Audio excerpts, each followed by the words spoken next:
Day to day news Bharat में मैं श्रेया शर्मा आपका स्वागत करती हूँ। अब बात करते हैं खबर की, जो हरियाणा के अंबाला से सामने आ रही है। राहुल गांधी ने भारत अमेरिका समझौते को लेकर मोदी सरकार पर हमला बोलते हुए कहा कि आपने भारत को बेच दिया है। इस बयान पर हरियाणा के कैबिनेट मंत्री अनिल विज ने तीखी प्रतिक्रिया दी है। इसके साथ ही उन्होंने वंदे मातरम को अनिवार्य किए जाने, AIMIM के बयान और देशव्यापी हड़ताल पर भी अपनी राय रखी है। भारत अमेरिका समझौते को लेकर सियासत तेज हो गई है। राहुल गांधी के बयान पर प्रतिक्रिया देते हुए हरियाणा के कैबिनेट मंत्री अनिल विज ने तंज कसते हुए कहा कि राहुल गांधी 95 बार चुनाव हार कर अपने होश खो चुके हैं।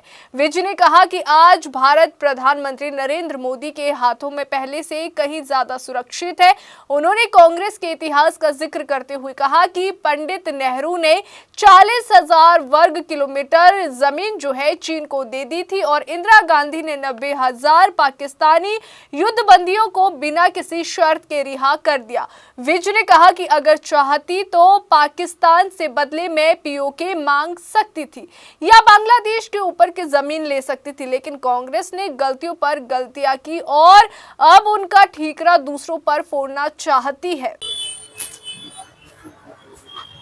राहुल गांधी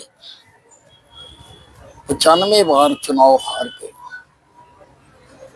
अपनी होश खो चुके हैं। भारत मोदी जी के हाथ में जितना सुरक्षित आज है, आज से पहले कहीं नहीं था।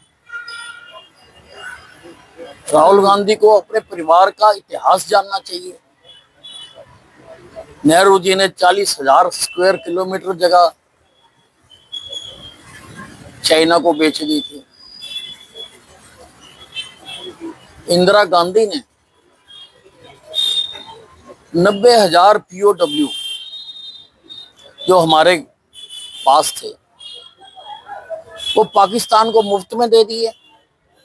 अगर चाहते तो सौदा कर सकते थे, अगर चाहते तो POK मांग सकते थे उसके बदले में। और बांग्लादेश को हमने लिबरेट कराया था। आज चिकन नेक का इतना महत्व है, अगर चाहते तो बांग्लादेश की ऊपर वाली जमीन मांग सकते थे, लेकिन इन्होंने तो गलतियों पे गलतियां की और अब उन गलतियों का ठीकरा जो इन्होंने करी है ये और जगह फोड़ना चाहते हैं।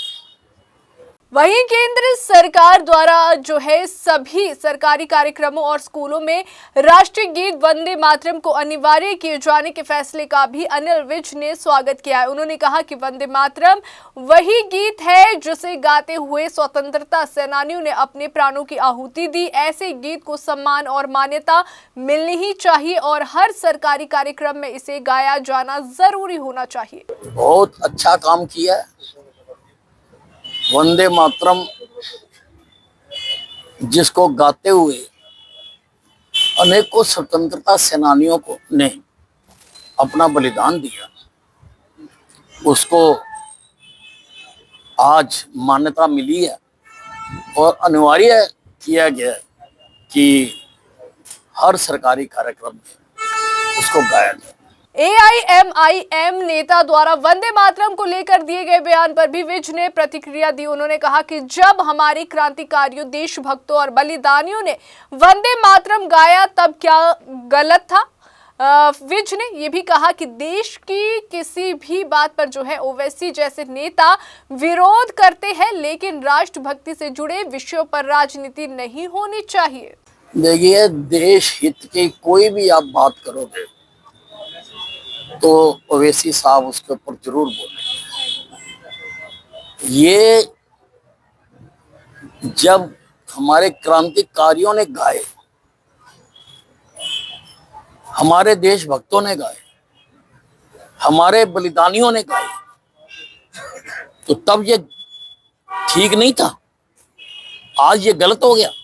देश में 10 केंद्रीय ट्रेड यूनियनों के संयुक्त मंच के आह्वान पर आयोजित राष्ट्रव्यापी हड़ताल को लेकर भी अनिल विज ने बयान दिया है। ये हड़ताल नए श्रम कानूनों और प्रस्तावित भारत अमेरिका व्यापार समझौते के विरोध में बुलाई गई है।